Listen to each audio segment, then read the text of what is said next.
a bright light. Okay, hi crew. Not that I can see you all with that bright light. When I was growing up, I'm the oldest of 5 kids. The kid right below me is 13 months younger, my sister Liz, and we never got along. Pretty much I hated her. Anything she liked, I didn't like. She was the cool kid. She had all the friends. She had dates for the prom when she was a freshman. She knew how to use makeup. She was on the crew team, you know, all this stuff that was so foreign to me as a kind of nerdy kid that got all the good grades. So Liz, I had one advantage over her. I was 13 months older, so that means that I got my license before she did. And the advantage to that was that I could drive to school, and if she was so lucky, I would let her drive with me. So I would let her accompany me, be my passenger. Now, I had a few rules here. Number 1, she had to leave at a certain time because I wanted to get to school on time. Because remember, I'm a nerd. I want to get there early, actually. And she thinks that defeats the purpose because she's like, we can drive, so why would we have to leave at the same time we get the bus? The whole point is we could sleep in later.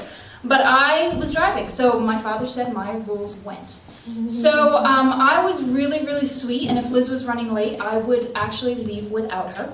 And my father, since I was Daddy's little girl, because remember, I was the good kid, he would let that go. He would actually drive her to school and chastise her and say, you know, you need to follow Rebecca's rules. Now, Liz would get really, really angry at me that I wanted to leave earlier. And finally, one day, she comes out to the car, and we're driving to school. And now, keep in mind, we have Christy, my next-door neighbor in the back seat. Christy's always on time. She appreciates that I drive her to school. Never is a problem. Christy's in the back seat, Liz is in the passenger seat, and Liz starts cursing me out because she forgot her belt, and I refuse to turn around because I don't want to be late for school. So she's cursing me out, and finally I'm driving, and I go, whack. And I hit her square in the nose while I'm driving. And her nose starts bleeding. Okay. And Christy's in the back seat handing her paper towels. And Liz is now telling me that as soon as we get to school, she is going to kill me. She realizes she can't do it while I'm driving. That might kill all of us. So we get to school, and instead of parking in the high school parking lot, I actually drive up to the front of the school to drop them off, because I know if I get out of the car, I am dead. So my plan is not to get out of the car, not to get actually out from behind the wheel.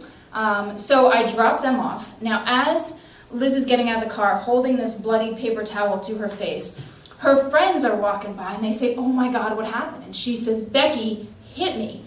And they say, go Becky! And I don't really know what to make of this, but I know I'm not getting out of the car. So now, of course, I have to somehow get to school and need to get out of the car at some point, but I decide, okay, my first mission is to go home and to tell my parents, how on earth is it that you could have such a good kid like me and such a rotten kid like Liz? I just don't understand. So I drive home, my father's like, what happened? I tell him the whole story, hitting her. My mother says, oh yeah, you can hit harder than you realize. And he's like, yeah, apparently. And they give me a note that says that, you know, here's why I'm late for school. I don't know what excuse they made up. I go back to school, park the car, go into the main office, and they read the note and they say, what happened? And I say, family problems. So they send me to the guidance office. The guidance office knows that Liz and I don't get along too well. They know that actually if Liz sees me in the hall and people don't believe that we're actually related, because they will say, Liz will say, you're my sister, aren't you? And I say, no, nope, not related. So they know we don't get along. So she counsels, the counselor counsels me and says, okay, you can go back to class. So I go into physics class, and at last, I am the super cool kid. Because in my physics class are a lot of kids in my sister's grade, she's the year below me, and they're all super smart, so they get to be in my grade and take my physics class. And so there's all these people that know my sister Liz, and little did I know, secretly have always wanted to hit her themselves. And so now I am the queen on this pedestal. I am just the coolest person ever because I am the first one that actually had the nerve to do what everyone else had wanted to do for years. That's my secret.